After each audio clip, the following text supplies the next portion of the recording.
El día de hoy tenemos esta sesión con el tema Criterios de selección de procedimientos bariátricos en el Centro Médico Nacional 20 de noviembre. Bueno, esta sesión está a cargo precisamente del Centro Médico Nacional 20 de noviembre, ISSSTE, que está en la Ciudad de México, y su profesor titular es el doctor Jesús Montoya Ramírez. Primero, pues me gustaría darle la palabra a nuestro presidente, el doctor Sergio Verbonen, para que nos dé también la bienvenida y algunas palabras. Hola, ¿qué tal? Muy buenas noches. Es un gusto estar en esta sesión, acompañarlos. El tema es muy interesante. Yo creo que para la gente que está en formación es bien importante tener los criterios de selección y pues el día de hoy a cargo del doctor Jesús Montoya y sus fellows, pues yo creo que es una presentación que vamos a sacar todos provecho. Pues no me queda más que darles la más cordial bienvenida a todos y que tengamos una excelente sesión. Adelante a todos. Buena tarde. Muchas gracias, doctor. Muchas gracias. Saludos. Pues, doctor Jesús Montoya, conocido por todos ustedes, amigo y pionero en cirugía bariátrica, cirugía robótica, pues bienvenido aquí a esta sesión. Muchas gracias por haber preparado esta sesión y le dejo la palabra para que nos expliquen la dinámica que va a estar interesante y presente a sus fellows. Muchas gracias, Rodrigo. Te agradezco mucho, Sergio, la invitación. Han sido unas sesiones muy interesantes. Hemos dado seguimiento a todas y cada una de ellas. Esperamos cumplir con las metas que nos pusieron y nos pusimos. Entonces les agradezco la invitación y gracias por confiar en nosotros. Y bueno, el tema que nos tocó en esta ocasión es un tema que, como dijo Sergio, es un tema muy interesante, en donde cada vez es más especializada y cada vez es más individualizado la selección de los pacientes. Esta sesión va a estar a cargo, obviamente, de los residentes. Iniciará la doctora Mirel Ballesteros, continuará el doctor Andrés Centeno, el doctor Julián Vargas y el doctor Carlos Hernández. Cada uno de ellos va a dar una parte de la sesión y le voy a dar la palabra a Mirel Ballesteros, que les va a explicar la dinámica de la sesión. Es muy importante que estén listos y conectados en el chat de residentes de posgrado para que puedan participar en alguna de las preguntas que les vamos a estar. Adelante, Mirel. Muchas gracias a todos y gracias y que sea un éxito esta sesión. Gracias. Hola, buenas noches.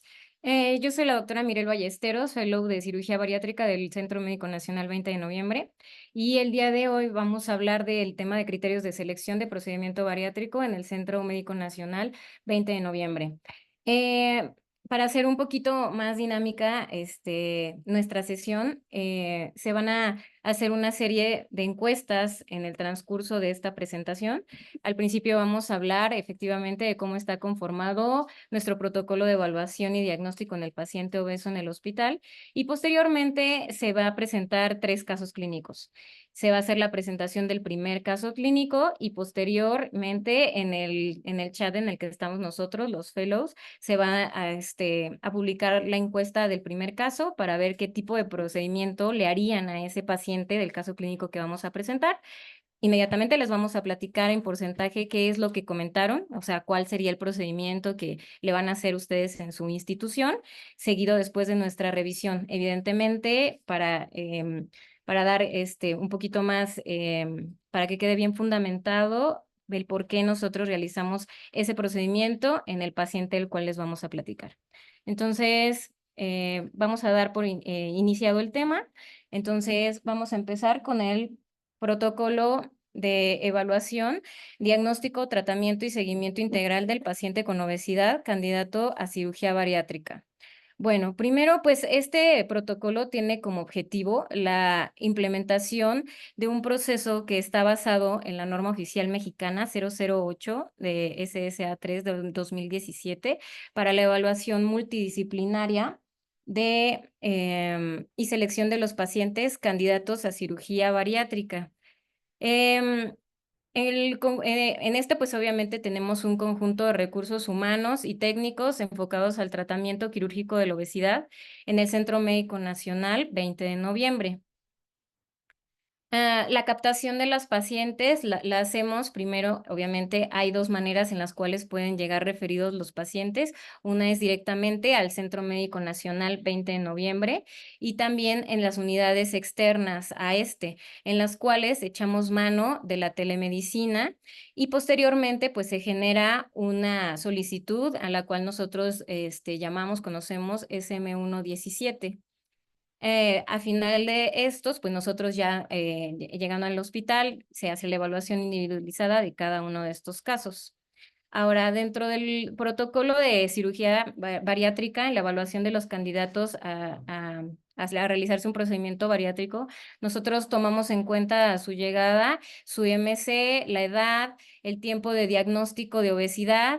Dentro de sus antecedentes personales no patológicos, pues también se toma en cuenta en dado caso que sea una mujer en edad fértil, el deseo de embarazo inmediato, la capacidad cognitiva para el seguimiento de indicaciones, el estatus socioeconómico. Dentro de sus antecedentes personales patológicos, padecimientos crónico-degenerativos, cirugías previas, presencia de hernias de pared, ingesta de medicamentos. En ocasiones, pues, por ejemplo, hay muchos pacientes que tienen una ingesta crónica de AINES, se toma en cuenta en este caso. Y dentro de los estudios de gabinete se solicita una serie esófago-gastrodenal, una panendoscopia con toma de biopsia para detección de Helicobacter pylori, la realización de un ultrasonido de hígado y vía biliar y en algunas ocasiones estudiados algunos pacientes una TAC abdominopélvica. Dentro de los estudios de laboratorio se realiza también los estudios de la biometría, la química, la hemoglobina glucosinada, el perfil de lípidos, pruebas de función hepática, pruebas de función tiroidea y además de pruebas especiales como el cortisol sérico y la insulina sérica. Bueno, dentro de este protocolo, habiendo estudiado a nuestros pacientes, tenemos cuáles son los pacientes que son aptos para cirugía bariátrica, entre los cuales tomamos en cuenta la evolución de la obesidad, el fracaso de múltiples tratamientos convencionales supervisados, la capacidad para comprender los mecanismos por los que se pierde peso con la cirugía, comprender los objetivos de esta, si es que comprende el paciente, el compromiso del paciente para seguir las normas de seguimiento tras la cirugía bariátrica con un mínimo de 5 años, el consentimiento informado después de haber recibido toda la información necesaria, es decir, que se haya llenado ya sea de manera oral y escrita, y pues evidentemente en estas mujeres en edad fértil, como les comentaba, pues ella una vez que se tenga el conocimiento y aceptación de la indicación para evitar la gestación al menos durante 18 meses posteriores a la cirugía, son pacientes aptos al procedimiento quirúrgico. Dentro del algoritmo de estudio del paciente obeso, en nuestra consulta de primera vez en cirugía bariátrica, se realiza una historia clínica en el cual pues se realiza el cuestionario Stop Bang, se realizan preguntas dirigidas para ver si el paciente tiene molestias o algunos síntomas de reflujo gastroesofágico, en los cuales pues se va a solicitar además pH-metría y manometría. Se hace un ingreso a una base de datos que tenemos en el servicio para su seguimiento y contacto. Se habla del procedimiento quirúrgico y se resuelven las dudas que en ese momento tenga el paciente. Se hace la valoración por los servicios de la clínica de obesidad, que en este caso pues son los servicios de nutrición, psiquiatría, endocrinología, y posteriormente, ya que se realizó la evaluación por estos servicios que son de la clínica de obesidad, se hace una sesión extraordinaria de la clínica de evaluación integral del paciente con obesidad y se realiza la programación del procedimiento quirúrgico. En esta, pues obviamente ya se evaluará si es un procedimiento primario o también si es un procedimiento de revisión para visualizar o checar la programación en sala de cirugía robótica. Dentro del manejo multidisciplinario, pues sí es importante la valoración y el seguimiento por diferentes servicios, como es el servicio de endocrinología, psiquiatría y nutrición, y de acuerdo a las condiciones o necesidades específicas de cada paciente, pues echamos mano también de otras áreas como la neuropsicología, la cardiología, la neumología y el área de terapia intensiva. También es importante que tenemos otros colaboradores de acuerdo a la evolución del paciente, ya posteriormente cuando, por ejemplo, ya el paciente tuvo una pérdida mínima del 80% de pérdida del exceso de peso y pues, se va a echar mano igual para la remodelación de contorno corporal. Nos apoyamos en el servicio de cirugía plástica, también en el servicio de rehabilitación por el reacondicionamiento físico y funcional del paciente y con el servicio de enfermería, que son los que tienen la capacidad con el manejo del paciente obeso. Dentro de estos servicios que conforman la clínica de evaluación integral del paciente con obesidad, el servicio de endocrinología nos ayuda para evaluar si hay ausencia de trastornos endocrinos convencionales de manera supervisada y también si existe de primera mano patología tiroidea, síndrome de ovario poliquístico, en el cual pues también con el servicio se programa un internamiento para realizarles la prueba de supresión de cortisol con dexametasona. El siguiente servicio igual que también nos apoya dentro de la clínica de evaluación integral es el servicio de psicología, en el cual se evalúa la estabilidad psicológica del paciente, la ausencia de abuso activo de alcohol o de drogas, ausencia de alteraciones psiquiátricas descontroladas mayores, como es el hecho de la esquizofrenia o la psicosis, los pacientes que no tengan discapacidad cognitiva o trastornos de comportamiento alimentario, como es la bulimia, anorexia o trastorno por atracones. Dentro de este servicio, pues las evaluaciones que se realizan en la primera cita, se ve la valoración objetiva nutricional y se realiza su bioimpedancia. Se inicia con una dieta hipocalórica restrictiva a 1100 kilocalorías y ya en la segunda cita se ve una evaluación de la pérdida de peso total, se hace un reforzamiento de las metas en aquellos que no cumplieron objetivo y se hacen las recomendaciones para la programación quirúrgica. Se verifica si hay una reducción en porcentaje del peso perdido entre el 5 y 10% y si tuvieron un apego dietético. Entonces, si nos damos cuenta, son varios los factores que se toman en cuenta para la selección del procedimiento, entre ellos, resumiendo, el IMC, la edad, el sexo, la distribución de grasa corporal, que tenga hoyón, diabetes mellitus tipo 2, el tiempo de evolución de padecimientos crónico-degenerativos, la ingesta de múltiples fármacos, la capacidad cognitiva para el seguimiento de indicaciones, la presencia de hernia yatal y enfermedad por reflujo gastroesofágico, además obviamente de las expectativas del paciente, que tenga ausencia de trastornos alimenticios y las enfermedades que alteran la absorción de los alimentos son de los más importantes para la selección del paciente y obviamente para que nosotros sepamos qué procedimiento es el adecuado para ellos. Dentro del seguimiento de estos pacientes, nosotros en el primer año los vemos a los 7 días posquirúrgicos, a los 30 días, 3 meses, 6 meses, 12 meses, y en el segundo año cada 6 meses. Posteriormente se ven cada una vez al año por parte del equipo multidisciplinario. Entonces, en este momento vamos a empezar a presentar el primer caso clínico y posteriormente la primera encuesta.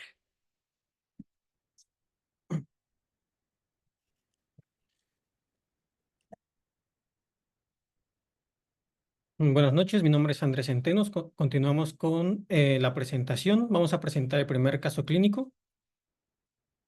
En este caso clínico tenemos a un hombre masculino, 31 años de edad, con fecha de nacimiento del 6 de julio, ocupación administrativo de preparatoria, originario y residente de Altamirano Guerrero, estado civil soltero, escolaridad licenciatura. De los antecedentes personales no patológicos: tabaquismo negado, alcoholismo social, toxicomanías negadas, esquema de vacunación COVID completo, grupo sanguíneo o RH positivo.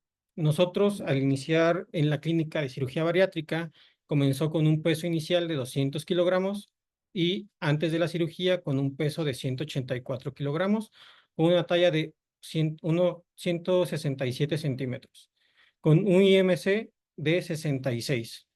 Se le calcula un HOMA-IR prequirúrgico que nos da 9.9, clasificado como resistente. Dentro de los antecedentes personales patológicos, no cuenta con ningún antecedente de importancia.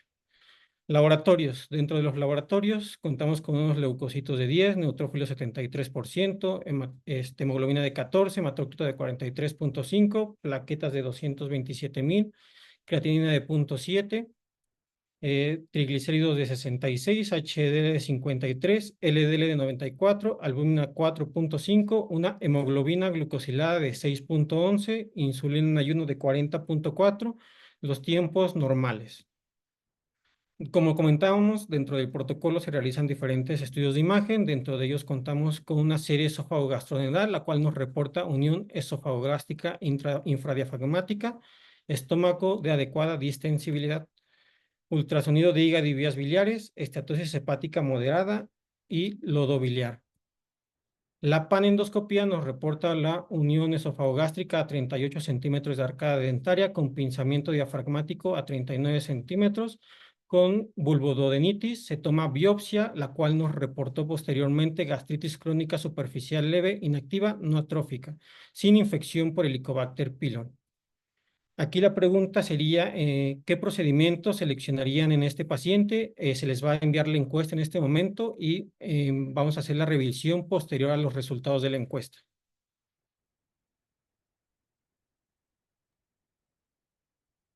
Andrés, yo creo que vale la pena que les digas las enfermedades, que repitas mientras hace la encuesta, Sí, que doctor. repitas las enfermedades de base que tiene el enfermo. El paciente no cuenta con alergias conocidas, traumáticos negados, crónicos degenerativos negados y antecedentes quirúrgicos también negados. Recordamos su peso actual de 184 kilogramos con una talla de 167 centímetros, calculando un IMC de 66. La única anormalidad, pues, sería el HOMA-IR de 9.9 clasificado como resistente.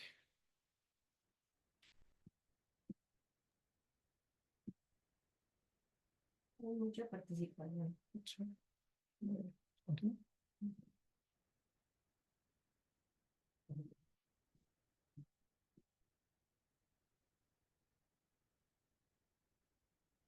Hay mucha participación, entonces estamos dando un minuto para terminar la encuesta.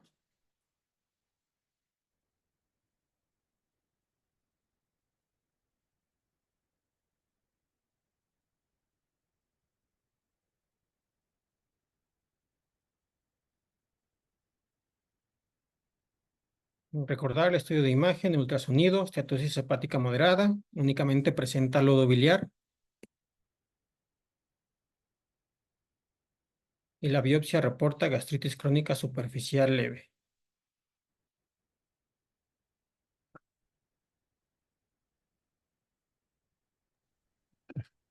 Ok. ¿Qué índice de masa corporal tiene? Índice de masa corporal de 66. Muy bien. Terminaron la encuesta y el 65% votó por realizar gastrectomía vertical en manga. Bueno, una vez teniendo esa respuesta, vamos a iniciar con la revisión bibliográfica. Como introducción vamos a tener una clasificación muy utilizada actualmente, clasificación del ácido que divide la obesidad en diferentes grados. Vamos a tener la clase 1 con un IMC de 30 a 34.9, clase 2 IMC de 35 a 39.9, clase 3 un IMC de 50 a 59. No, un IMC mayor de 40 y la clasificación como superobesidad de 50 a 59.9 y la superobesidad con un IMC mayor a 60. La obesidad, como sabemos, es un problema que se asocia a múltiples comorbilidades, como son diabetes mellitus, hipertensión, lipidemia, enfermedad cardiovascular. Y la superobesidad se asocia también a un aumento en el riesgo de mortalidad y mortalidad y morbilidad. Se ha comentado en diferentes estudios que los pacientes con diagnóstico de superobesidad se asocia a una reducción de años en un promedio de 9.8 a 10 años menos que las personas con un peso normal. ¿Qué evidencia tenemos para decir que los pacientes con superobesidad y superobesidad tienen una mortalidad aumentada? En este estudio que nos evaluó los resultados perioperatorios en pacientes con superobesidad y superobesidad sometidos a manga y bypass gástrico en Gederoth, que se basa en la base de datos del Programa de Acreditación y Mejora de Calidad de la Cirugía Bariátrica y Metabólica, que comenta de pacientes que obtuvieron un procedimiento en el periodo del 1 de enero del 2015 a diciembre 31 del 2017, donde se realizaron los dos principales procedimientos que actualmente son los más realizados a nivel mundial, que es manga y bypass gástrico. El objetivo fue identificar mortalidad y morbilidad en los primeros 30 días postquirúrgicos. ¿Y qué se obtuvo de este estudio? Se obtuvo que la manga gástrica presentaba un mayor número de eventos renales, respiratorios, mayor número de ingreso a unidad de cuidados intensivos. La superobesidad tuvo un mayor número de reintervenciones y la superobesidad tuvo mayor readmisión hospitalaria y mayor eventos de tromboembolismo venoso. En comparación también con el bypass gástrico en Yede-Rouse, tuvo mayor número de eventos renales, mayor infección de sitio quirúrgico, mayor eventos tromboembólicos y la superobesidad, mayor riesgo de eventos cardíacos y respiratorios. La cirugía bariátrica es la terapia más efectiva a largo plazo para la pérdida de peso en pacientes con obesidad mórbida. Sin embargo, el mejor procedimiento quirúrgico para tratar la superobesidad actualmente ha sido discutido. Se ha asociado a un aumento de mayor IMC, mayor riesgo de morbilidad y mortalidad posterior a una cirugía bariátrica. Antes se creía o se tenía muy poca evidencia en este tipo de pacientes. Sin embargo, tradicionalmente se había restringido la cirugía. Sin embargo, se ha demostrado que la mortalidad y la morbilidad es en un porcentaje muy reducido de este tipo de pacientes con alto riesgo quirúrgico. Ahora bien, tenemos otro estudio que nos habla de los resultados de pérdida de peso y complicaciones en pacientes sometidos a cirugía bariátrica. Es un estudio retrospectivo, es en pacientes con superobesidad. En este se realiza en un solo centro hospitalario en un periodo del 2008 al 2013. Compara los dos principales procedimientos, que es manga y bypass gástrico. Los objetivos de este estudio, ¿cuáles fueron? Fueron demostrar si hubo una diferencia en cuanto a la pérdida de peso a largo plazo en comparación de estos dos procedimientos, si hubo diferencia en la duración del procedimiento quirúrgico y si se asoció la manga o el bypass a un mayor riesgo de complicaciones. Como podemos observar en esta gráfica, el tiempo operatorio que se compara con el bypass y la manga gástrica, se observó que obviamente que la manga gástrica, al igual que el sangrado transoperatorio, tuvo mayor porcentaje de sangrado los pacientes sometidos a bypass gástrico. Sin embargo, ya comparando la pérdida de peso, se hizo la comparación al mes, a los 3 meses, a los 6 meses y al año. Se demostró que sí se va a encontrar una diferencia significativa a los 3 y 6 meses en cuanto a la pérdida de peso en pacientes sometidos a bypass o manga gástrico, siendo predominante la pérdida de peso en pacientes sometidos a bypass gástrico. Sin embargo, en un periodo de un año, se observó que la pérdida de peso en ambos pacientes fue similar. O sea, no hubo diferencia significativa en cuanto a la pérdida de peso con ambos procedimientos.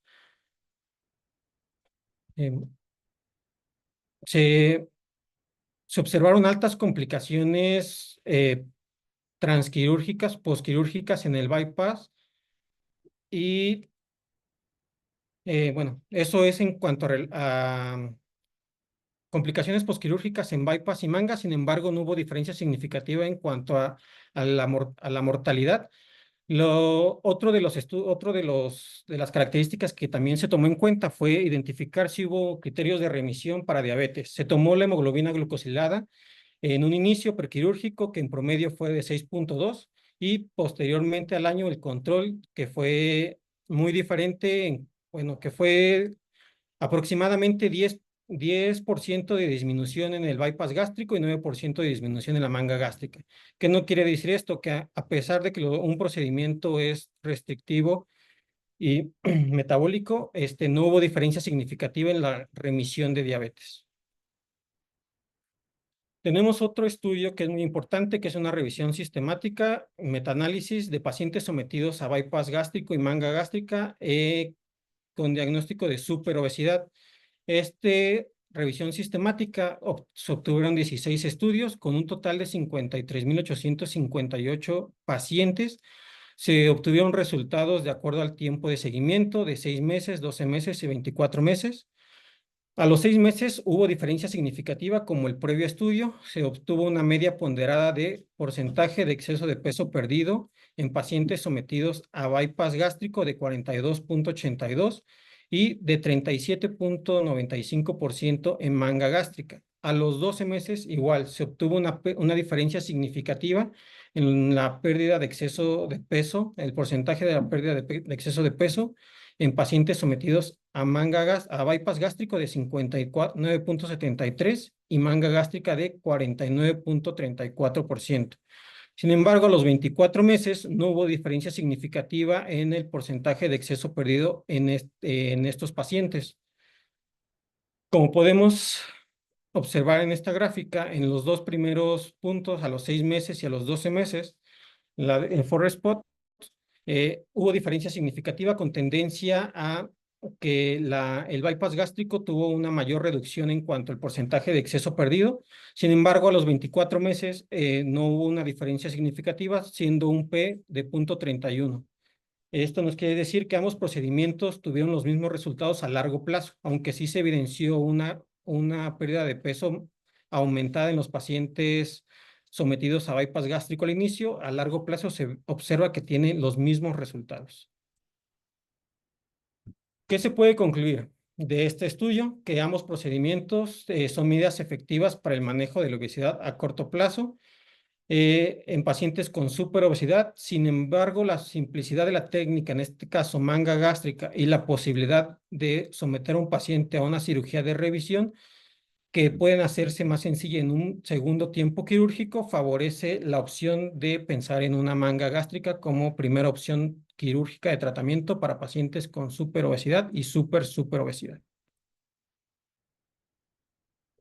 Ahora bien, tenemos otro estudio, el cual nos habla de la eficacia a largo plazo de la cirugía bariátrica en el tratamiento de superobesidad. En este compara 3 diferentes procedimientos, que es la manga gástrica, el bypass gástrico en Y de Raux y el bypass de una sola anastomosis.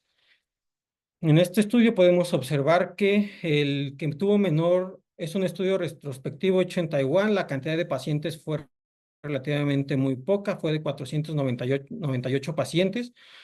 Compararon el tiempo quirúrgico, la pérdida sanguínea, observaron que el tiempo quirúrgico y la pérdida de sangre transquirúrgica fue menor en los pacientes sometidos a manga gástrica, al igual que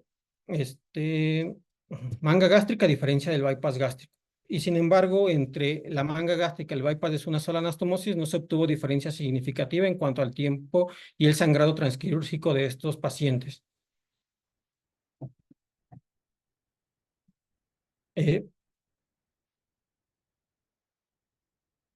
Ok.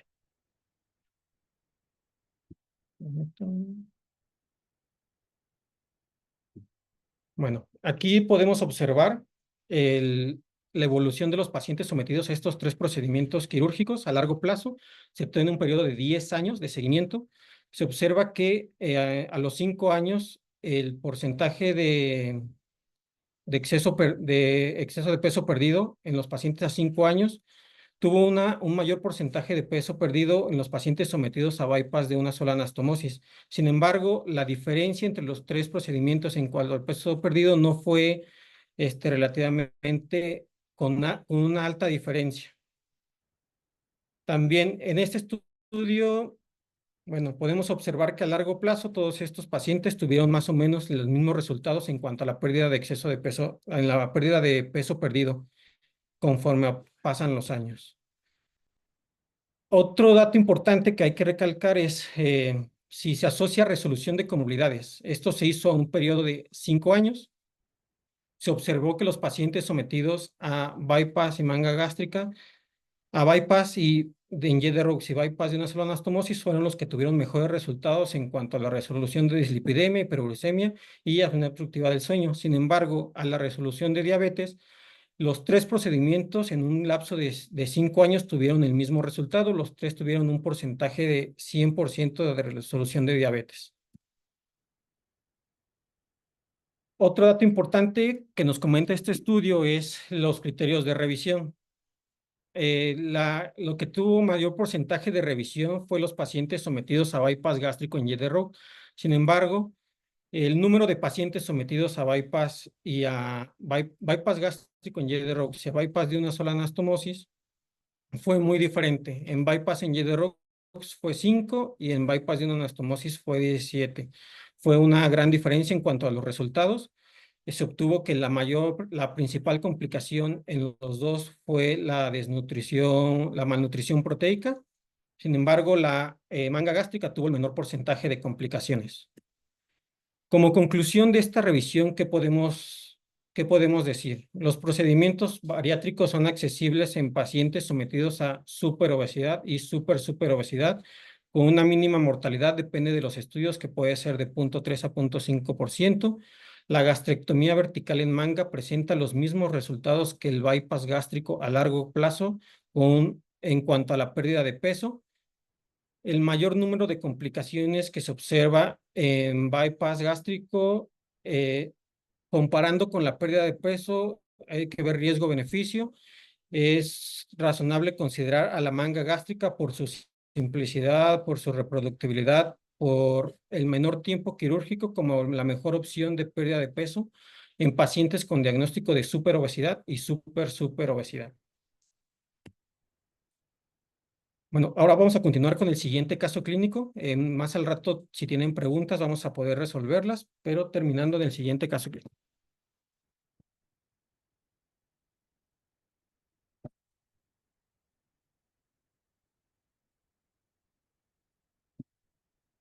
Buenas noches, mi nombre es Julián Vargas, soy actual fellow del Centro Médico Nacional 20 de noviembre y vamos a dar inicio al segundo caso clínico, que es un masculino de 46 años de edad, ocupación médico, es originario y residente de la ciudad de Cancún, escolaridad de licenciatura, religión católico, tabaquismo negado, alcoholismo negado, toxicomanías negadas, grupo sanguíneo A positivo, alérgicos negados, traumáticos negados, antecedentes crónico-degenerativos, diagnóstico en el 2021 de hipertensión arterial sistémica en manejo con bisoprolol, y telmisartán e hidroclorotiazida. Tiene el diagnóstico desde el año 2022 de asma en manejo con hipatropio y salbutamol, antecedente quirúrgico de una plastía inguinal en el 2009. Él actualmente tenía actualmente en el momento que llegó con nosotros un índice de masa corporal de 46. Él llegó con una endoscopía de su unidad de origen, con una esofagitis superficial leve, sin presencia de hernia yatal y el resto sin alteraciones de importancia. Su serie esófago gastroduodenal no presentaba datos de reflujo a maniobras de Valsalva y tampoco alteración estructural. Un ultrasonido de hígado y vías biliares reportando únicamente esteatosis leve. Laboratorios, él manejaba una hemoglobina glucosilada de 5, una insulina de 10.4, resultando en un OMA-IR de 2.7. Esta es la endoscopía con la que él llega, perdón, aquí la pregunta es, ¿qué procedimiento bariátrico le harían ustedes?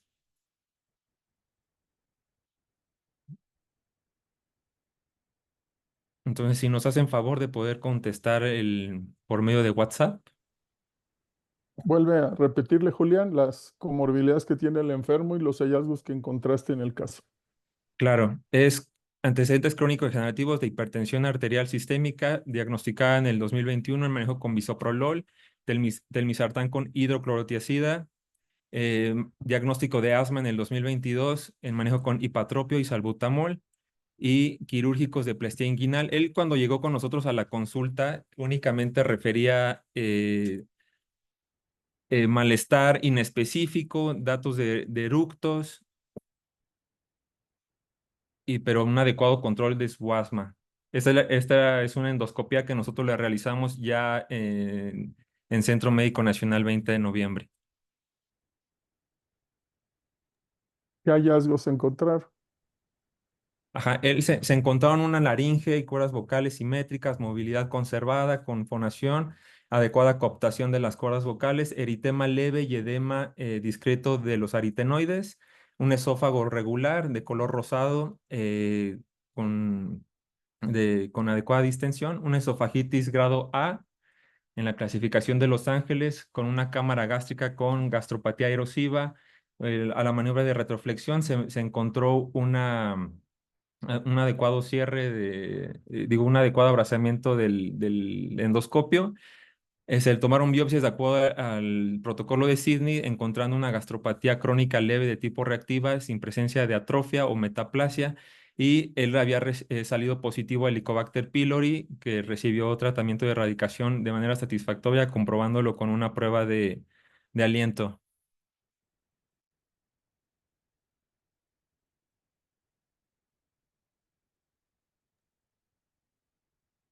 Entonces solo tiene crónicos degenerativos. eh, sin- Hipertensión, diagnóstico de ¿Consideraste asma. algún otro diagnóstico? Posteriormente, al final No de reflujo. de la revisión, me gustaría enseñarles otro estudio, pero tomar la decisión en base a estos hallazgos.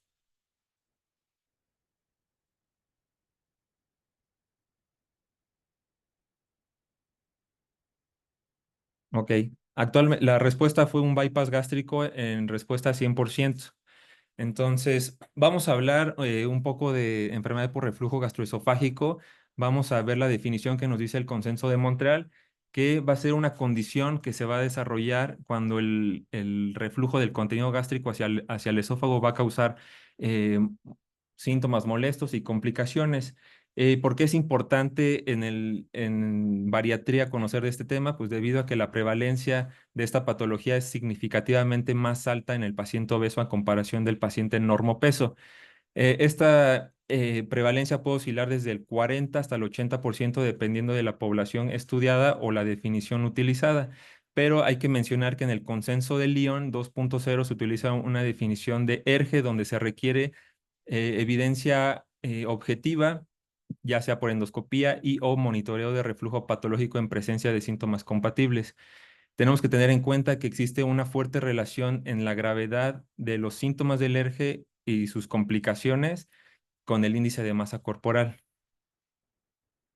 Ahora, como sabemos que la fisiopatología de la enfermedad por reflujo gastroesofágico es multifactorial, los principales mecanismos para evitar el reflujo van a ser la unión esófago-gástrica, que va a estar compuesta por el esfínter esofágico inferior, el diafragma crural, además también como el aclaramiento esofágico del material refluido, bueno, con reflujo mediante la peristasis primaria y secundaria, y el aclaramiento químico con la neutralización ácida por el bicarbonato de la saliva. También tener en cuenta que las relajaciones transitorias del esfínter esofágico inferior son más frecuentes en el paciente obeso y estas parecen ser un factor de riesgo determinante para el ERGE en el contexto de que la presión del esfínter esofágico inferior se encuentra normal. Además de que hay una correlación entre el número de episodios en relajaciones transitorias del esfínter esofágico inferior con la puntuación del índice de masa corporal y la circunferencia abdominal. Además, van a existir otros factores gástricos, como va a ser la bolsa ácida y el retraso en el vaciamiento gástrico, que este pueda ocupar un papel debido a los niveles altos de leptina que manejan este tipo de pacientes. Ahora, este metaanálisis publicado por el Imperial College en Londres en el año 2019, donde se estudiaron 46 trabajos, como introducción, ellos nos mencionan que el porcentaje de la realización del bypass gástrico a nivel mundial disminuyó de un 36.7% a un 23.1%, mientras que la gastrectomía vertical había aumentado del 17.8% al 53.8%, haciéndolo el procedimiento bariátrico más realizado a nivel mundial. En este estudio se valoraron 10.718 pacientes, donde ellos encontraron un aumento en el reflujo gastroesofágico patológico posoperatorio en 19%, un 23% de reflujo de novo, un 28% de aparición de esofagitis en esos pacientes y 8% de esófago de Barrett. Además, ellos reportan que la tasa de conversión a cirugía revisional era del 8% debido a reflujo grave, sin especificar que era debido a si era por sintomatología, calidad de vida o esófago de Barrett. Aquí en las gráficas que muestra el artículo, pues prácticamente todas las tendencias son favorables a la presencia de esofagitis, reflujo y esofagitis de novo. Este otro estudio que se publica en el Servicio de Cirugía Visceral en la Universidad de Viena en el año 2022, publicaron un estudio de seguimiento por medio de endoscopía, manometría y pH-metría a 15 años de haberse realizado la gastrectomía vertical y se analizaron 53 pacientes, de los cuales que cumplieron criterios para manometría, pH-metría fueron 11 pacientes. Aquí lo que se observó que era la presión del esfínter esofágico inferior se mantuvo dentro de los parámetros normales en los pacientes con y sin síntomas de enfermedad por reflujo gastroesofágico. Además, también se observó un tiempo de exposición a ácido con una media de 14.7 en los pacientes que eran sintomáticos y 10.3 en los pacientes que eran asintomáticos, así como una media de episodios de reflujo de 112 en pacientes sintomáticos y 87 en asintomáticos. Prácticamente los valores eran totalmente anormales en ambos grupos. El índice de Dimister también se estudió. Los pacientes que tenían sintomatología presentaban 63 y contra los 42 que los que permanecían asintomáticos. Ellos en este artículo recomendaban que incluso a estos pacientes, si fueran sintomáticos o asintomáticos, se les hicieran endoscopías de seguimiento a 3 años si eran pacientes que tenían esófago de Barrett o a 5 años si eran asintomáticos. Este es otro estudio publicado en la Universidad de Roma en el año 2016, donde ellos buscaban la presencia de enfermedad por reflujo gastroesofágico y esófago de Barrett posterior a la gastrectomía vertical y dando a entender una posible complicación subestimada a largo plazo. Este fue publicado por el grupo de Alfredo Genco, que ellos estudiaron en un seguimiento a 58 meses en pacientes con gastrectomía vertical, y ellos lo que hicieron fueron analizar síntomas de ERGE, ingesta de IVPs, así como hallazgos endoscópicos pre y postoperatorios. Ellos observaron una incidencia de enfermedad por reflujo gastroesofágico en un 68%, una ingesta de IVPs con una incidencia de 57%, la presencia de esofagitis B y C en un 20% y una alta tasa de incidencia de esófago de Barrett en un 17%. Los pacientes con esofagitis grado C y D presentaban síntomas que presentaron síntomas de ERGE solo en el 33.4 a 57.2% de los casos. Además que la puntuación de EVA fue más alta en pacientes con esofagitis grado A y B y más baja en pacientes con esofagitis grado C y D y mucho menor en pacientes con esófago de Barrett. Por lo tanto, nos decía que pacientes con mayor grado de esofagitis tenían menos sintomatología a comparación de los pacientes que tenían esofagitis grado A y B. Este es un estudio publicado en el año 2023 en la revista de cirugía española por el doctor Poggi. Él analizó 245 pacientes donde comparaba los cambios pre y post gastrectomía. Ellos observaron que la presión del esfínter esofágico inferior tiende a ser hipotenso y mostraba incompetencia, especialmente en la presencia de hernia hiatal. También se observó un deterioro de la presión del cuerpo esofágico y analizando también se comparó la presión gástrica basal en ayuno y post ingesta de un vaso de agua, aumentando la presión gástrica, encontrando en un aumento de 18 a 130, que es aproximadamente 7 veces el valor basal. Y esto él lo justifica que era consecuencia de la reducción del volumen gástrico. También él observó que se observaban valores aumentados en el gradiente esófago gástrico invertido, así como niveles mayores de índice de Dimistir en presencia de impedancias patológicas, mayor índice de grados de esofagitis de la B a la D, y él reportaba una incidencia de esófago de Barrett de un 6.6%. Ahora, es muy importante que nosotros estemos familiarizados con el abordaje de la enfermedad por reflujo gastroesofágico. Para eso se utiliza el consenso de Lyon 2.0, que fue publicado en el año 2023. Y es muy importante que nosotros identifiquemos los síntomas de sospecha de enfermedad por reflujo gastroesofágico, ya que generalmente se tiende a hacer una prueba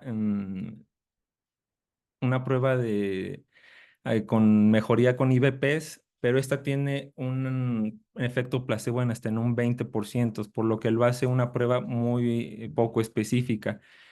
Entonces, esto solo se justifica la terapia con IBPs en pacientes que tengan síntomas típicos y que el síntoma predominante sea la pirosis, ya que también el ERGE no puede diagnosticarse solamente sobre la base de síntomas, ya que muchos pacientes con síntomas típicos no tienen la enfermedad y algunos pacientes con ERGE demostraron que pueden ser asintomáticos. Por lo tanto, lo que nos recomienda el consenso de Lyon es que siempre vamos a necesitar pruebas objetivas.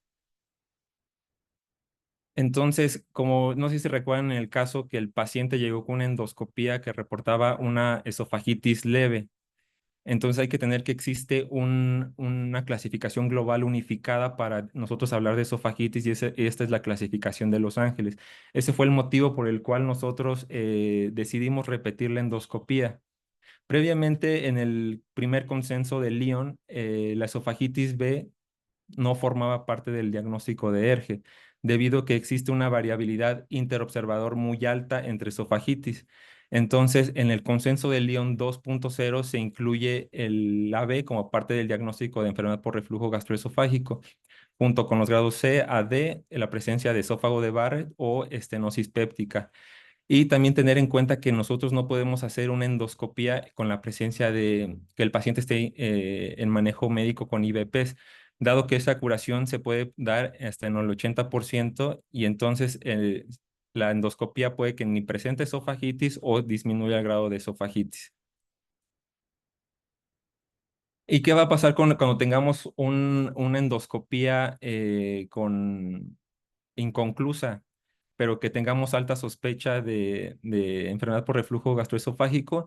Aquí lo que se recomienda es la monitorización inalámbrica prolongada del pH, que esta puede llegar incluso a ser de 96 horas, como el sistema Bravo, que lamentablemente no está disponible y tiene alto costo. La monitorización de la impedancia de la pHimetría sin terapia antisecretora tiene las mismas indicaciones para la monitorización inalámbrica del pH, y este va a tener un valor particular en pacientes que tengan ya sea eructos, regurgitación predominante o síntomas extraesofágicos o incluso pulmonares. Cuando tengamos un tiempo de exposición dentro del 4 al 6%, se considera una zona gris no concluyente, que vamos a necesitar mayor evidencia para poder dar con el diagnóstico. Esta puede ser el número de episodios de reflujo por impedancia o la media de la impedancia basal nocturna y la asociación sintomática que presente. La vamos a considerar normal cuando encontremos menos de 40 episodios de reflujo, y anormal cuando se encuentre dentro de 80. Y así como también una MNBI menor a 1500 ohms apoya el diagnóstico de ERGE, mientras que una más de 2500 ohms la va a descartar. Este es tomada igual del artículo del doctor Luis Poggi, donde él nos hace unas recomendaciones para decidir el tipo de cirugía en base a los hallazgos de endoscópicos, manométricos y de pHimetría con impedancia. Él nos recomienda que nosotros no hagamos una gastrectomía vertical en pacientes que tengan ya sea una hernia hiatal mayor a 3 centímetros, una esofagitis del grado B a la D o la presencia de una estenosis o esófago de Barrett, así como una pHimetría alterada con un índice de Dimistir mayor a 14.72, así como también la exposición, tiempo de exposición a ácido mayor a 6%, así como también en la impedancia medir que el paciente presente más de 80 episodios de reflujo ácido o 46 de reflujo leve, o que también se observe que tiende a afectar región cervical por medio de impedancia. Entonces, ¿qué pasó con este paciente que nosotros repetimos la endoscopia porque no estaba clasificada como esofagitis, con un grado de esofagitis de acuerdo a la clasificación de Los Ángeles? Nosotros solicitamos el apoyo al servicio de endoscopia para la realización de una manometría, donde ellos encontraron un porcentaje de tiempo de reflujo, un tiempo de exposición a ácido, perdón, de 5.6%, con una impedancia basal media nocturna de 1410 ohmios y un tránsito de bolo retasado, por lo cual se consideraba un reflujo ácido patológico. Por lo tanto, en este paciente se optó por realizar un bypass gástrico en Y de Roux, laparoscópico. Vamos a dejar preguntas hasta el final del tercer caso.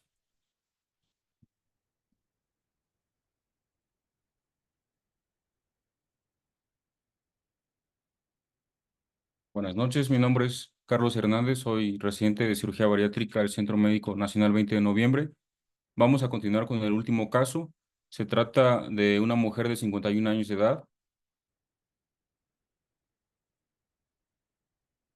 Una mujer de 51 años de edad, es enfermera, antecedentes de importancia, diabetes mellitus tipo 2, diagnosticada desde el año 1993, hipertensión arterial sistémica, diagnosticada desde el año 2009, dislipidemia, diagnóstico 2009, retinopatía diabética no proliferativa bilateral, diagnosticada en el 2020, COVID-19 leve, diagnosticado en el año 2021, lesión del manguito rotador en el 2021, hipotiroidismo subclínico en el año 2021, documentación de cáncer de mama y de cáncer cervicuterino negativo en el año 2022, 3 gestas, cirugías previas, cesárea en el 2008, en el 2010 y una colecistectomía laparoscópica en el año 2015.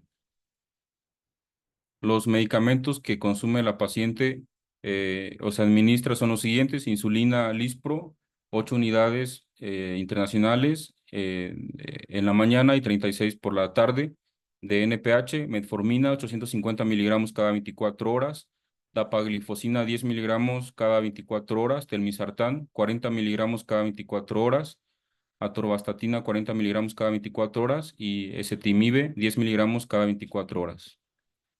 Antropometría de la paciente, pesa 115 kilos, talla 156 centímetros, IMC de 47, exceso de peso 60.5 kilogramos, que es un 111%, el peso ideal son 54.5 kilos y el IMSS-score es de 150 puntos.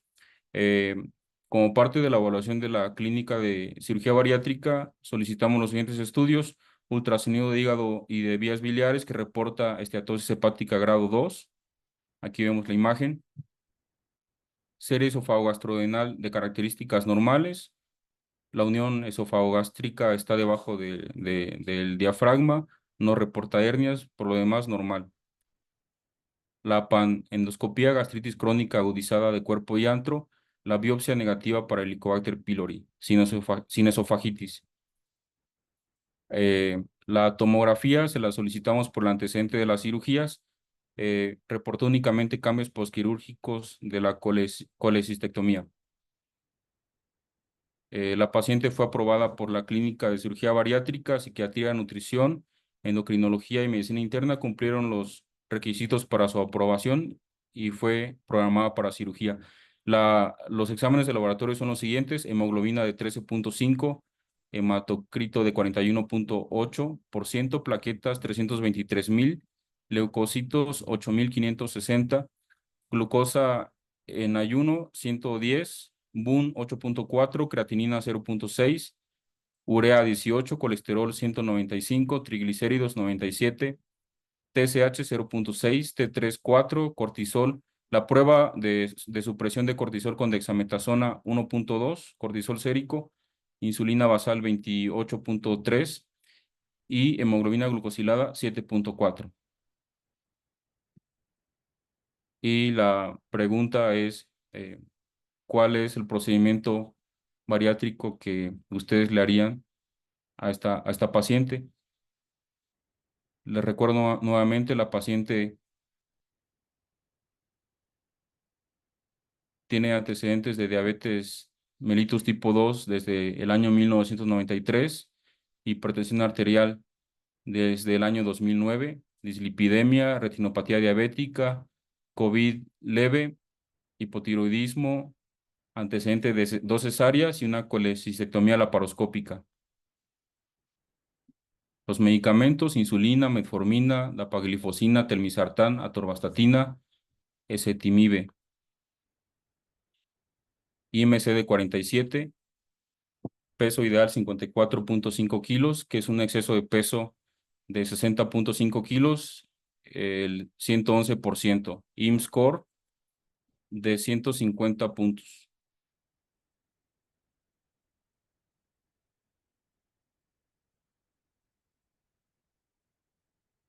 Vamos a esperar a que la encuesta se complete.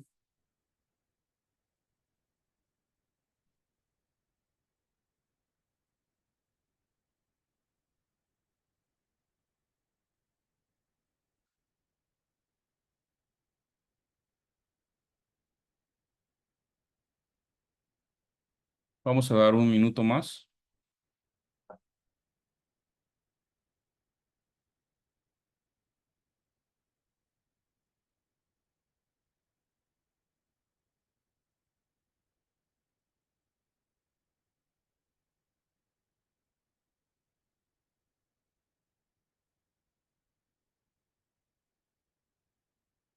Ok, ya tenemos los resultados. El 40% menciona que el procedimiento de elección es la manga gástrica y el 60% respondió a bypass.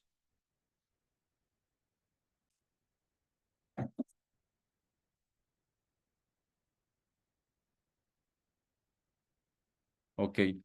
En nuestro centro, bueno, se trata de un caso típico de diabetes tipo 2 severa asociado a obesidad. Hemos visto previamente 2 casos típicos de obesidad asociada a ERGE y obesidad a superobesidad. En ese caso, el caso clínico se enfoca principalmente en la diabetes severa. En nuestro medio, en nuestro hospital, nosotros a los pacientes con diabetes severa les realizamos manga gástrica. Los artículos en los cuales nos vamos a basar en esta decisión son principalmente en los ensayos clínicos aleatorizados más grandes en cuanto a tiempo de seguimiento y a número de pacientes. Vamos a iniciar con el primero, que es el SM-VOS. Es un estudio realizado en Suiza. Se realizó desde noviembre de 2011 a marzo del año 2017. Incluyó pacientes con IMC de 45.5 aproximadamente y edad muy similar, 45 años. Los resultados de este estudio fue evaluar la tasa de remisión de la diabetes a 5 años de seguimiento. Los pacientes fueron 217 en total, 107 pacientes se incluyeron en el protocolo para cirugía de manga gástrica, 110 fueron a bypass.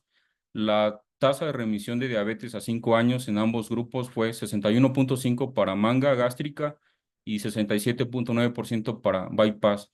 En puntos porcentuales fue mayor la remisión del bypass, pero no tuvo significancia estadística. El exceso de índice de masa corporal perdido a 5 años fue 61% para manga y 68% para bypass. Igualmente, tanto en pérdida de peso como en tasa de remisión de la diabetes a 5 años en este estudio clínico aleatorizado, a 5 años no hubo diferencia significativa en la remisión de la diabetes, ¿sí? El otro estudio muy importante a mencionar, que es de los más actuales, fue un estudio realizado en Finlandia, seguimiento de los pacientes por 10 años, se publicó en el año 2022. Sin embargo, este ensayo clínico inició entre el 2008 y 2010, con seguimiento hasta el año 2021, incluyó pacientes desde los 8 años a 60 años de edad. con el índice de masa corporal promedio 44.6. El número de pacientes incluidos fueron en total 240 pacientes, 121 fueron a manga gástrica, 119 pacientes a bypass. La tasa de remisión a 10 años fue 26% para manga gástrica y 33% para bypass. Antes de esta publicación a 10 años, hubo una publicación del SLEEPASS a 5 años. La tasa de remisión fue similar, 37% para manga y 45% para bypass. A 10 años, tanto a 5 como a 10 años, la tasa de remisión no tuvo significancia estadística en ambos grupos de pacientes posoperados.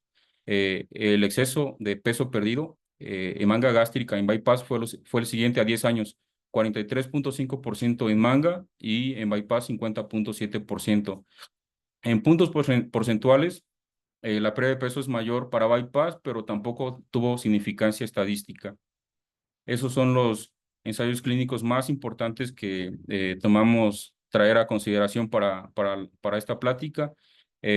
Para clasificar la diabetes en nuestro hospital nos basamos en el siguiente artículo, que es un sistema individualizado de estratificación de la severidad de la diabetes, que incluye 4 criterios: la duración de la diabetes tipo 2, el número de medicamentos que toma el paciente para controlar la diabetes, si usa o no insulina y si la hemoglobina glucosilada del paciente es menor a 7% o mayor a 7%. De acuerdo a estos 4 predictores individuales de la remisión de la diabetes, al juntarlos en un normograma se puede realizar una escala predictiva, y de acuerdo a esa escala predictiva podemos nosotros seleccionar cuál es el procedimiento bariátrico más adecuado, ya sea manga gástrica y bypass gástrico. Este estudio fue realizado en la Cleveland Clinic. Seguimiento de los pacientes a 5 años fue de forma retrospectiva. Pacientes operados en esta clínica desde el año 2004 al año 2011. Se incluyeron 659 pacientes en el grupo de la Cleveland Clinic, y hubo un grupo control de validación externa, 241 pacientes en el Hospital Clínic de Barcelona. Los resultados fueron los siguientes: los pacientes que tuvieron un puntaje menor de 25 puntos, la tasa de remisión fue en manga gástrica 74% y 92% para bypass. Hubo diferencias significativas entre manga y bypass en este tipo de pacientes, por lo tanto, tanto el estudio de la Cleveland Clinic como el grupo control, se concluye que se recomienda realizar a esos pacientes bypass. Los pacientes con un puntaje entre 25 y 95 puntos se clasifican como obesidad y diabetes moderada. La tasa de remisión de bypass a 5 años es aproximadamente 60% con pacientes sometidos a bypass, y 25% de los pacientes sometidos a manga con score moderado remiten la diabetes a 5 años. Igual hubo diferencia significativa entre ambos grupos, por lo tanto se recomienda la realización de bypass. En el caso clínico que les acabo de comentar, se trata de una paciente con diabetes severa, muchos años con diabetes, muchos medicamentos, no se controla con esos medicamentos, por lo tanto, nosotros estratificamos a esos pacientes como pacientes obesos con diabetes severa. Por lo tanto, la tasa de remisión a largo plazo en el grupo de la Cleveland Clinic reportó 12% para manga y para bypass. En el grupo control reportó 3 y 8%, sin tener diferencias estadísticamente significativas. Por lo tanto, la respuesta al caso clínico es realización de manga gástrica, de acuerdo a la evidencia. El último artículo que voy a comentar, de acuerdo a la estratificación de la diabetes, en este caso nos atañe de acuerdo al artículo diabetes severa, se hizo una estratificación retrospectiva de los ensayos clínicos que les acabo de comentar, el SLEEPASS y el SM-BOSS. Lo que nos compete es el estadio de la diabetes severa. La remisión de esos pacientes fue 18.2% con manga y 0% con bypass. Y cada uno está en 45 pesos. De forma, creo que hay un micrófono encendido. Sí, de forma, por puntos porcentuales, la manga gástrica es superior al bypass, pero no hubo diferencias estadísticamente significativas entre manga y bypass. Por lo tanto, nosotros en nuestro centro médico utilizamos, les ofrecemos manga gástrica a los pacientes con obesidad asociadas a diabetes severa.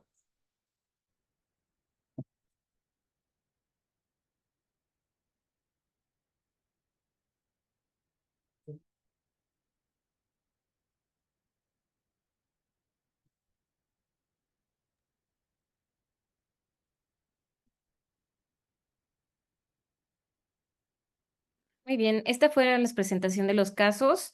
Agradecemos muchísimo la participación, ya que hubo mucha participación en la resolución de las encuestas. Y muchas gracias. ¿Alguna pregunta, alguna duda, algo que nos quieran comentar de los procedimientos que se hacen en su hospital? Bien, gracias, gracias, doctor. Bien, sí, pasamos si quieren quitar la última diapositiva para ver a los participantes. Muchas gracias. Bueno. Y sí, pues por favor, de viva voz, como hemos quedado, hay que levantar la mano para llevar un orden. Si quieren ir haciendo comentarios, le pueden poner ahí en reaccionar y para levantar la mano y poderles irle dando el orden a cada uno que vaya queriendo hacer algún comentario. Mientras tanto, doctor Jesús Montoya, ¿quieres hacer alguna observación final después de las presentaciones? Pues gracias, Rodrigo. Bueno, pues justamente elegimos estos casos porque creo que están controversiales. Vi las respuestas y vi los comentarios de ustedes y obviamente es lo más común, pero vale la pena que las decisiones que tomamos están basadas en evidencia. Lo que ofrecemos a un paciente, el riesgo quirúrgico que le ofrecemos está basado en qué es el de mayor pronóstico para resolverle sus problemas o su obesidad. Estamos a su disposición, estamos listos para las dudas, preguntas o opiniones que tengan, con mucho gusto para recibir. Bien, mientras alguien levanta la mano por ahí, tengo yo, bueno, una pregunta. Algo que me llamó la atención es que en sus criterios venía porcentaje de pérdida de peso preoperatorio. Sobre a la pérdida de peso preoperatorio, ¿tienen alguna evidencia sobre la selección del paciente o sobre el pronóstico del paciente o algún comentario que nos quieran hacer al respecto? Sí, Rodrigo, realmente el requisito en nuestra clínica es que el paciente tenga una conducta preoperatoria adecuada y lo demuestra con la pérdida de peso y someterse a las indicaciones de nutrición, de psiquiatría, de endocrinología, y ellos les exigen perder peso. Lo hacen como un método para saber si el paciente tiene una buena disciplina. Y por supuesto que los pacientes, hay una diferencia entre la clínica que tenemos y la clínica que teníamos. La clínica que tenemos ahorita participa muchísimo más. El colegio es fundamental en eso. Hace el trabajo multidisciplinario es importante y sabemos que es el mayor impacto que se tiene en los resultados de la obesidad y el tratamiento de sus enfermedades es el tratamiento, el tratamiento multidisciplinario. Nosotros le damos mucha importancia a ese tratamiento. Hay evidencia de que es conductual el asunto. Si el paciente tiene una mejor conducta preoperatoria, normalmente sus resultados son mejores. Si lo tenemos, esa es más o menos la evidencia que tenemos en la clínica. No me acuerdo ahorita la referencia, pero sí hay. Y está basado a calidad de vida generalmente, ¿no? ¿Alguna pregunta? Excelente, Jesús, muchas gracias. Mira, estoy viendo los resultados aquí del chat. Bueno, Ujú, algunos fueron opinando ahí si Bagua, Bypass, etcétera. ujú. Por ahí la doctora Maite Wimber, no sé si esté conectada todavía. Maite, si nos quieres hacer tu comentario directamente. Ella comentó en alguno de los casos, dice, ¿por qué no optar por una cirugía ileal en estos casos como SADI o SASI, que no pusieron ustedes estas dos opciones en el algoritmo de decisión? ¿Tiene algún comentario al respecto de las cirugías ya consideradas ideales con respecto a ofrecer una pérdida de peso Ya puedo comprar 240. serio. Nosotros no tenemos experiencia en SASI o SADI. En el centro médico no lo hacemos. De hecho, el título de lo que hacemos nosotros son las cirugías. Sabemos obviamente los resultados de la cirugía ileal, pero lo que está basado en evidencia y estudios sólidos, por eso reiteramos la bibliografía basada en evidencia sólida, son lo que les estamos demostrando ahorita. De que pueden hacer, según la experiencia de cada cirujano y centro, de que se pueden hacer este tipo de cirugías en superobesos, pues de hecho esa es una de las indicaciones, ¿no?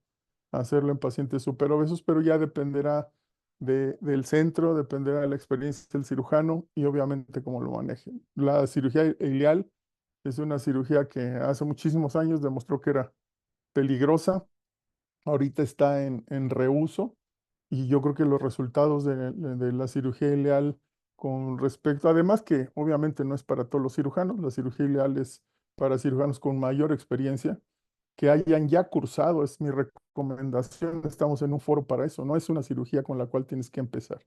Son cirugías que se van aprendiendo, yo creo que hay que tener la curva de experiencia de todas y cada una de las cirugías para Me cayó llegar la a gota. eso, para llegar a esa cirugía ileal. Entonces, la respuesta es no lo hacemos, sabemos de los resultados, pero lo que está basado en evidencia es lo que les acabamos de demostrar. Bien, excelente. Y de acuerdo con tu comentario, Jesús, realmente es que luego nos podemos a comparar que cirugías o cosas que no están ya, que no están bien, o sea, realmente por evidencia bien comparadas. El doctor Estefano acaba de volver a comentar. Doctor Estefano, amigo, si quieres hacerlo de viva voz sería mejor. Estás conectado por ahí, pero enciende tu micrófono y haznos la pregunta. Sí, gracias. ¿Qué tal, Rodrigo? Felicidades Gracias. a los residentes, muy bien llevado, ¿eh? Yo creo que ahí se ve la madurez de los grupos haciendo las cosas lo más sencillo, basado en evidencia, sin hacer cosas muy complejas si no se necesitan. Siempre nos ha llamado mucho la atención, trabajamos Rodrigo y yo juntos, la cuestión de hernia yatal. 14 de septiembre. El residente que revisaba el artículo del doctor 3 semanas. Portillo, pues decía que el doctor reporta 38% de evidencia de hernia yatal pre-manga, que pues, se me hace altísimo. Entonces yo tengo la duda de preguntarles a ustedes, en este estudio pre-manga, ¿qué tan frecuentemente sí encuentran hernia yatal? Y luego, que es muy interesante, sabiendo que ya estás en quirófano y que te dicen, tiene hernia yatal, doctor, y tú entras a la cirugía, y que qué tanto sí corresponde a que haya o que no haya. ¿Qué dicen?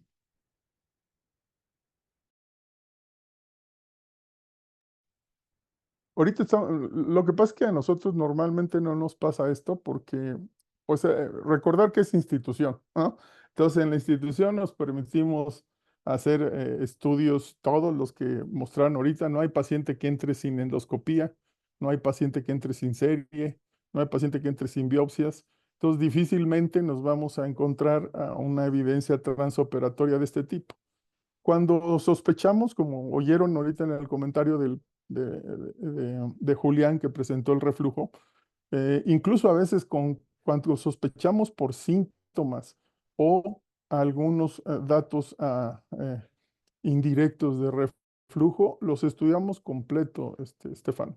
Los estudiamos completo, les mandamos a hacer pH-metría, les mandamos a hacer manometría y es muy importante para eso, para tomar la decisión. Si integramos una enfermedad por reflujo, pues sabemos que el porcentaje más adecuado es de una derivación gastroyeyunal y no hacer una cirugía de alta presión. Sabemos, los estudios de Poggi también es alto. Él siempre ha platicado que en Perú hay un porcentaje alto de reflujo y de hernia yatal. Y pues por eso se dio a la tarea hace muchos años estudiar esto. Creo el reflujo a veces en paciente obeso es inadvertido, muchos de ellos no son sintomáticos, algunos de ellos tienen muy poquitos síntomas y efectivamente te lleva a sorpresas cuando estás operando. O nosotros mismos, hace años que no había manometría en el hospital como la tenemos ahorita, la manometría la tenemos desde hace como 12 años, pero antes de eso, nos pasaba mucho que el paciente se iba a gastrectomía manga y tenía reflujos. Pero, y lo que le llaman reflujo de nuevo, que yo creo que realmente es porque no los estudiábamos tan bien antes como ahorita lo estamos haciendo.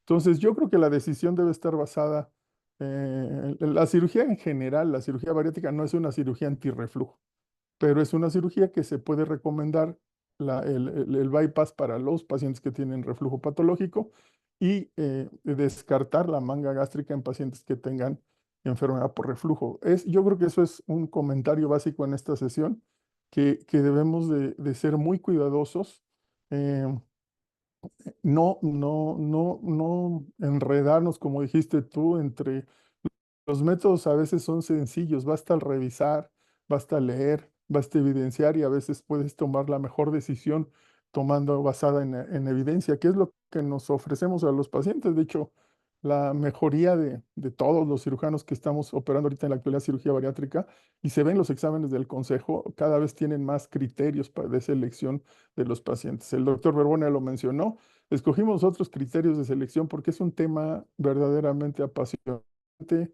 Es un tema que obviamente se presta mucha controversia y lo que quisimos hacer son casos que tenemos, todos estos son casos reales, que tenemos bien estudiados, porque para nosotros es fundamental hacer los estudios porque es lo que transmitimos a los residentes. Pero bueno, volviendo a esto, la enfermedad por reflujo, que cuando tenemos una enfermedad por reflujo no es sorpresa para nosotros, entramos ya con un plan quirúrgico y se realiza la cirugía que tenemos que hacer. ¿Algún comentario quieren hacer, jóvenes? ¿Mis residentes? ¿Algo que quieran agregar?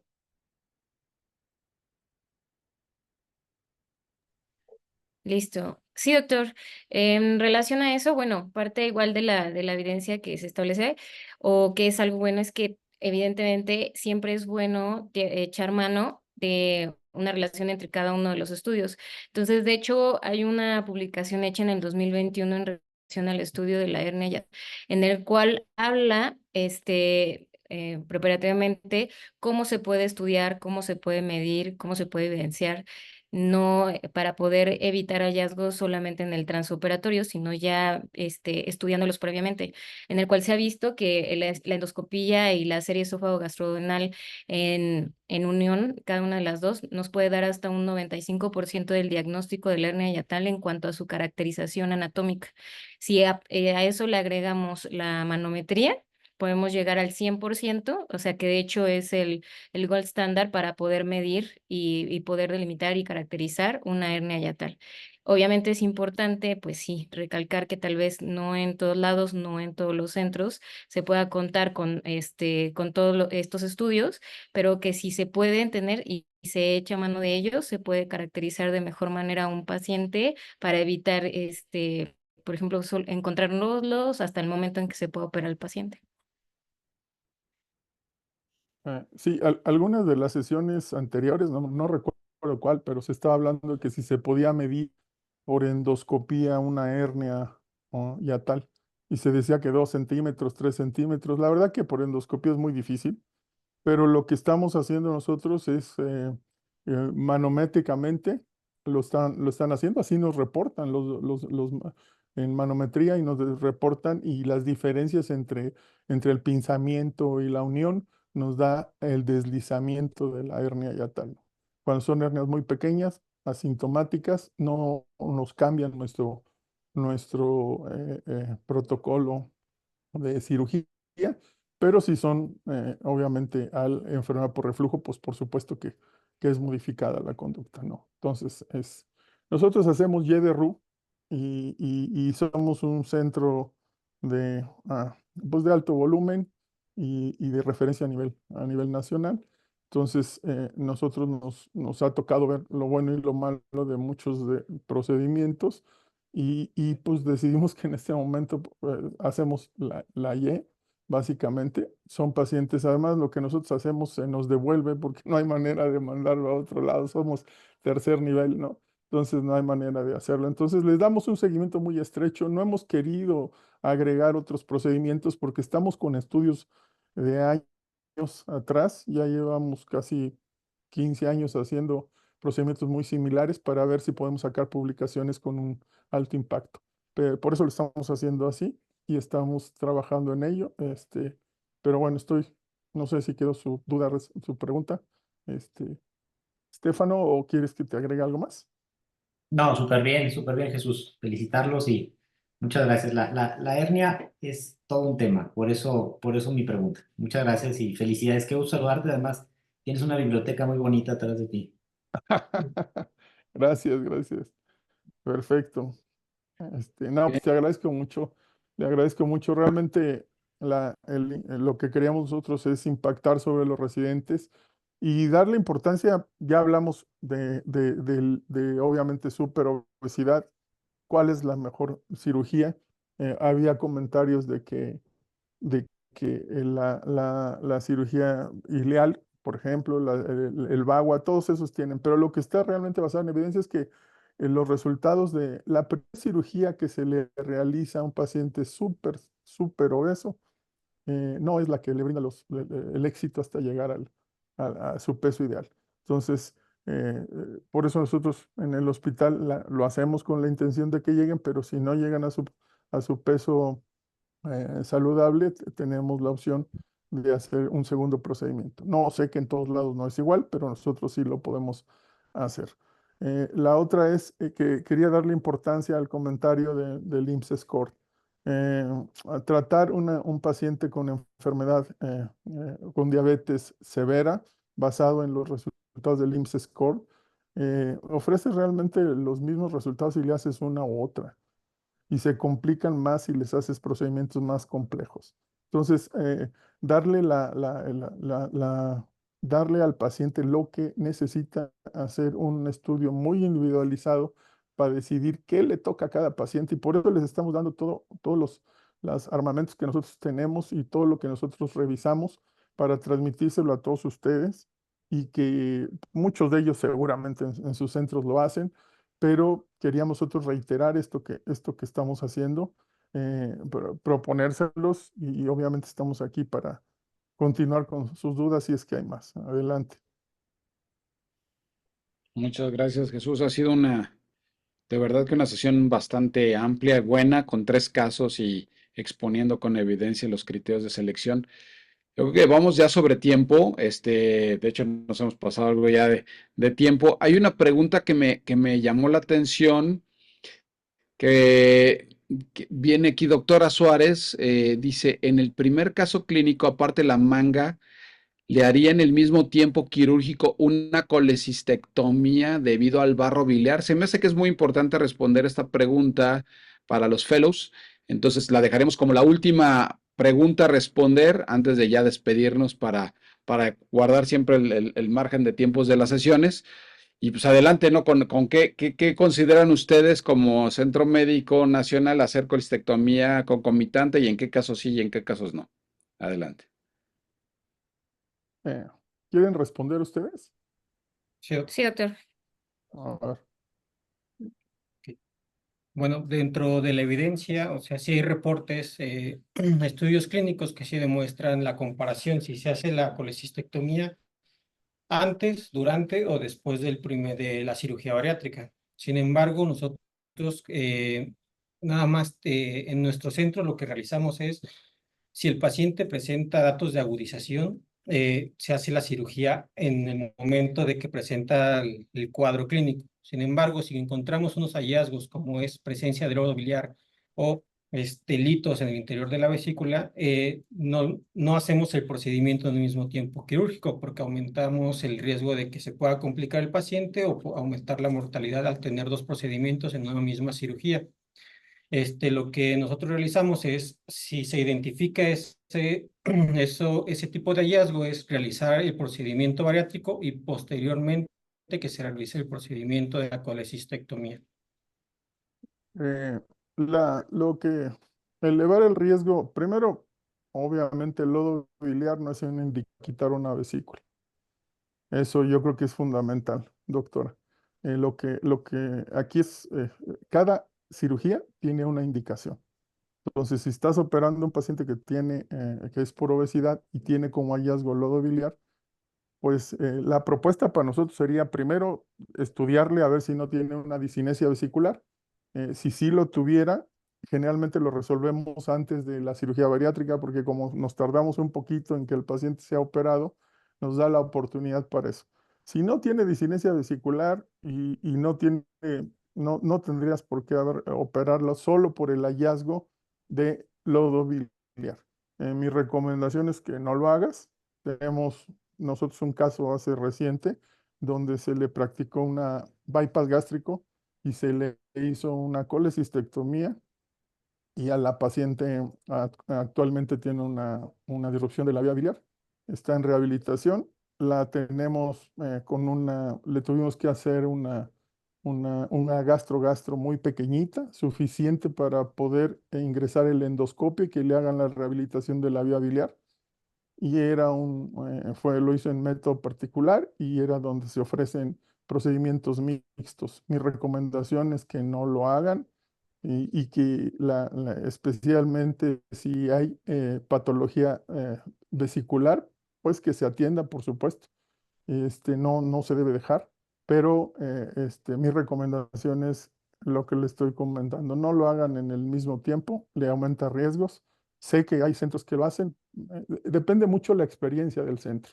Si se hacen en los centros que tienen experiencia, que son de alto volumen, pues adelante, lo siguen haciendo, pero la recomendación es la que te estoy comentando ahorita, Rodrigo, y a todos ustedes, obviamente, ¿no?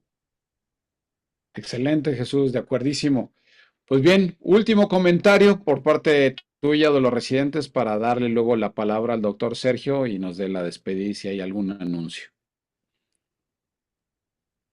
Pues bueno, ya no me queda más que agradecer, obviamente, la asistencia, las dudas. Para mí es muy importante. Lo que preguntan para mí es muy importante porque mido más o menos en lo que podemos impactar y por eso los comentarios y por eso las respuestas que estamos dando, ¿no? Y quise precisamente argumentar estos casos clínicos que efectivamente son controversiales. Unos hacen una cosa, otros realizan otro tipo, pero bueno. Lo que pensamos y debemos comunicar a nuestros fellows es justamente que nuestra conducta de todos los centros debe ser basada en una evidencia, ¿no? En lo que mejor les podemos ofrecer a nuestros pacientes. Y pues bueno, agradecerte. Gracias, Sergio. Gracias, Rodrigo, por darnos la oportunidad de presentar la experiencia en nuestro centro, los criterios de selección, te repito, muy importante, y les agradecemos mucho, muchísimas gracias. Pues al contrario, Jesús, una excelente sesión, muy bien llevada, muy bien presentada y bueno, además interactiva. Le damos la palabra al doctor Sergio para que nos dé la despedida y si hay algún anuncio.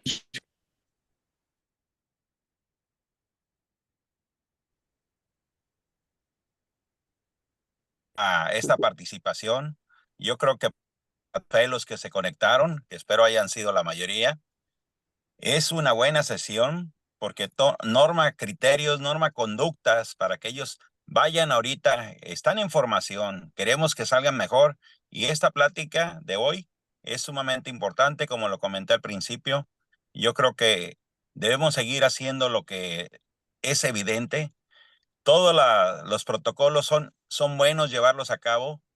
Sí es cierto que hay otras cirugías, pero lo que deben de salir manejando inicialmente un fellow es manejar bien una manga gástrica, bien un bypass gástrico y ya después estar pensando en otro tipo de cirugías.